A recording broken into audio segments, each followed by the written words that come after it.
वे एक खाली पेन की नोक को काटने से पहले एक इलेक्ट्रिक शेवर से मोटर निकाल लेते थे। इसके बाद वे एक टूथब्रश को मोड़ते थे और मोटर और पेन को दोनों तरफ टेप से चिपका देते थे। तार के एक टुकड़े को नुकीला किया जाता था, फिर उसे पेन की नली में डाल दिया जाता था और एक शर्ट का बटन और पिन नली को मोटर से जोड़ देते थे। जब वे इसे बैटरी से जोड़ते थे तो मोटर नली को हिलाती थी, जिससे नुकीला तार ऊपर नीचे होता था। कैदी की त्वचा पर स्याही लगा दी जाती थी। सुई उसे अंदर धकेल देती थी, जिससे जेल का एक ऐसा टैटू बन जाता था जिसमें आमतौर पर संक्रमण, इन्फेक्शन हो जाता था।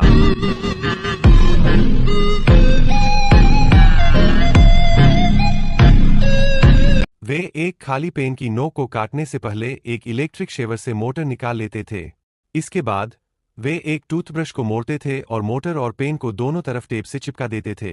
तार के एक टुकड़े को नुकीला किया जाता था, फिर उसे पेन की नली में डाल दिया जाता था और एक शर्ट का बटन और पिन नली को मोटर से जोड़ देते थे।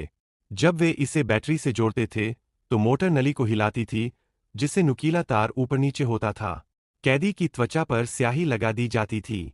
सुई उसे अंदर धकेल देती थी, जिससे जेल का एक ऐसा टैटू बन जाता था जिसमें आमतौर पर संक्रमण, इन्फेक्शन हो जाता था।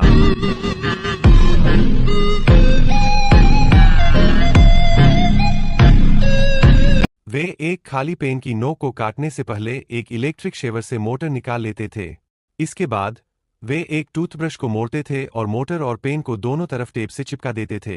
तार के एक टुकड़े को नुकीला किया जाता था, फिर उसे पेन की नली में डाल दिया जाता था और एक शर्ट का बटन और पिन नली को मोटर से जोड़ देते थे। जब वे इसे बैटरी से जोड़ते थे तो मोटर नली को हिलाती थी, जिससे नुकीला तार ऊपर नीचे होता था। कैदी की त्वचा पर स्याही लगा दी जाती थी। सुई उसे अंदर धकेल देती थी, जिससे जेल का एक ऐसा टैटू बन जाता था जिसमें आमतौर पर संक्रमण, इन्फेक्शन हो जाता था।